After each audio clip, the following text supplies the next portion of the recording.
Welcome to the Art of Money podcast with Art McPherson. And thanks for checking out the Art of Money podcast. My name is Mark Owens alongside Art McPherson and Luke McCarty.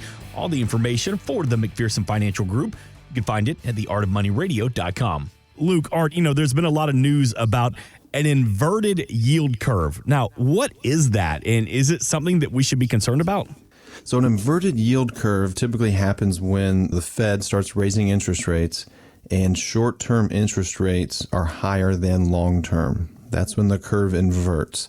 Historically, it's been a recessionary indicator, but it depends which one you're looking at, right? There's several different, there's the 2-year, the 3-year, the 30-year, the 10-year, the 3-month. There's so many yield curves that you can get to and say, oh, it's inverted. They pretty much almost all have to invert, and there's a couple of them that are actually going the opposite direction.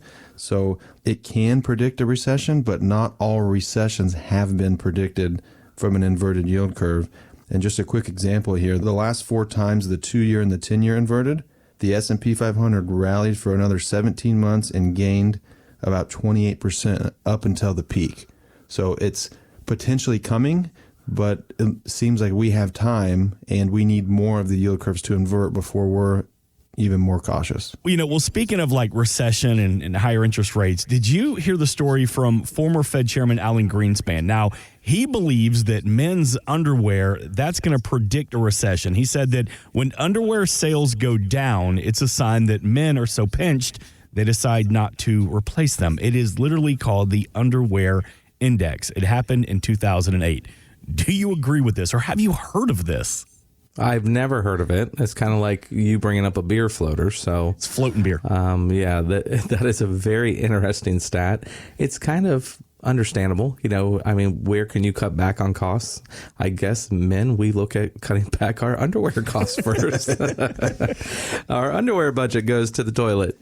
I have no idea. I guess he's just using that as a way to measure discretionary spending. We have a chart that we can kind of follow on discretionary spending. There's one of them I look at all the time, and it talks about how much of our discretionary spending on things like boats and play toys, are you using it with cash and savings, or are you using that discretionary savings as a debt instrument? Are you financing a jet ski? Are you financing a motorcycle? Are you financing a boat? Are you using cash?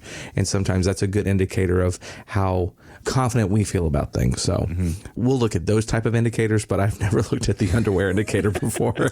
Yeah, we have our own indicators we look at here. None of them are related to underwear. Or food. Or food, yeah. But no, that's very interesting. It's funny because you'd have to tell my wife, Stacy, not to buy me new underwear because I never do, right? She's like, that's one of those things that she would need to know the recession's here to stop buying it.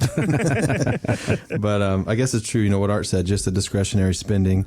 But, there's other weird, and I say weird, different indicators out there, like a skyscraper index, right? How many skyscrapers are being built? This is a funny one, too, about lipstick index. So, it's inversely related to the economy because women replace more expensive purchases with small ones when things get bad. So, there's a lot of noise out there, we'll call it. As you see it, and obviously we don't have that crystal ball, but do you see with the way that interest rates are going up, and they're saying there could be more than just the original announced 7. Do you think that a recession is looming? Not yet. We're still supposed to grow at about 3.5% to 4% this year on the GDP. So that's not a recession by any means. You need to have 2 negative quarters of GDP growth to have a recession. So we're a long ways away from that. Now things are slowing down. Most of the indicators say by next year, we should come off of 5.5% GDP last year, somewhere between 3.5%, 4% this year, and then slowing down to about 2.5% next year. But that's still not a recession. It's just a slowing economy. It's still growing. So it would have to, gasoline would have to stay high like it is for a long period of time. We'd have to have some of these supply chain interruptions still lasting for a long period of time. We have the whole situation with Russia and Ukraine going on right now. So that's added to the mix, and we're hearing more about supply chain interruptions, more about food shortages, things like that. So we'll have to see, but it looks like it's possible for things to slow down. And then you have, the cost of everything. So if those slow down and there's more demand because we can't get it, but then you have people doing what they're doing right now. Well, let's not get a steak. Let's get the other white meat. Let's get some chicken and then pork. and so people are being a little more frugal. And if they were going to go get a sirloin, they're like, flank steak looks pretty good. Looks like we're going to marinate some tonight. Right. So, just you're buying cheaper alternatives. So people will typically do that when things get tough. And I don't think we're all down to beanies and weenies yet. But, it gets to that point where all of the discretion goes bye-bye, then that would probably be what happens. Yeah. So the question is, do you have that income to sustain these ups and downs of economic inflation? Let Art McPherson look at your portfolio to make sure economic shifts don't damage your retirement plans. And this weekend, if you have that $500,000 in assets, Art wants to sit down with you personally and offer a complimentary income plan with no obligations and no fees. But it's just good for our radio audience. 321-425-8550 to call the team at the McPherson Financial Group and set up that complimentary consultation from Art McPherson. And, one of the discussions that I'm sure you'll have is about the income plan, because research shows the number of households with seniors in debt grew by 14% over an 11-year period. Now, the personal finance site Clever.com says that many retirees doubled their debt in 2020. So, Art, Luke, do you recommend taking funds out of a retirement account if our debt gets out of control?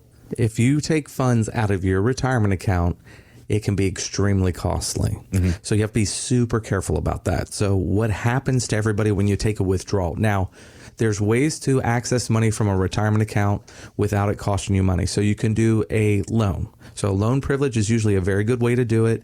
You have a period of time that you can pay it back. It gets deducted from your payroll automatically, and there's no tax ramifications. Now you're paying interest on it, on that loan, but you're paying interest in effect to yourself. So there's a little bit better way of doing it. But if you take a withdrawal out and you're actually taking money in hand and you're surrendering that dollar from the 401k, not only do you lose the value of that money today, you have to pay tax on it. And everybody forgets the 401k company will withhold 20%.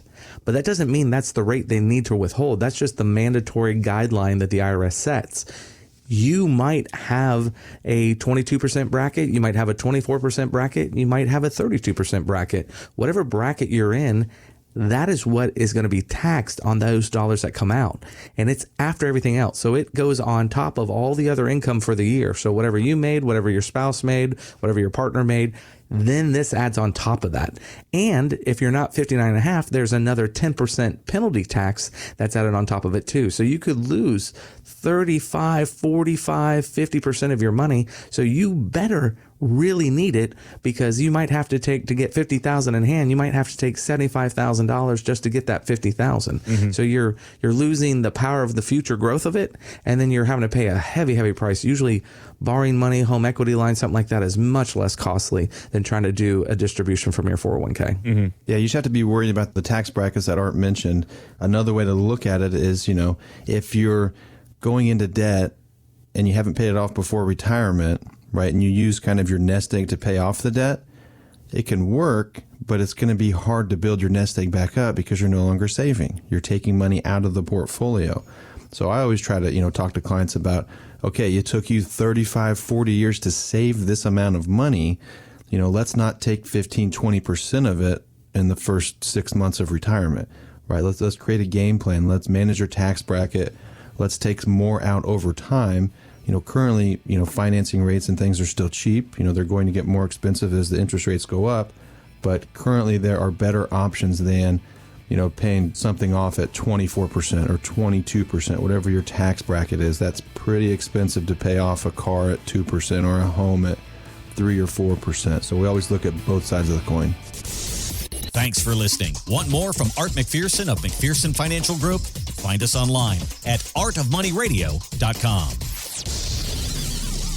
We are an independent financial services firm helping individuals create retirement strategies using a variety of financial and insurance products to custom suit their needs and objectives. Securities offered through World Equity Group, Inc., member FINRA and SIPC, a registered investment advisor. Investment advisory services offered through ProStatus Group, LLC. McPherson Financial Group and ProStatus Group, LLC are separate entities and are not owned or controlled by World Equity Group, Inc. Exposure to ideas and financial vehicles discussed should not be considered investment advice or recommendation to buy or sell any financial vehicle. Past performance is not not a guarantee of future results. Investments can fluctuate and when redeemed may be worth more or less than when originally invested. Investment financial professionals are not licensed in all 50 states. Art McPherson is not affiliated with nor endorsed by the Social Security Administration or any other government agency and does not provide legal or tax advice. Please consult with your attorney, accountant, and or tax advisor for advice concerning your particular circumstances. Annuity guarantees rely solely on the financial strength and claims paying ability of the issuing insurance company. By contacting us, you may be provided with information about insurance and annuity products offered through Arthur McPherson, Florida Insurance License number A1774725.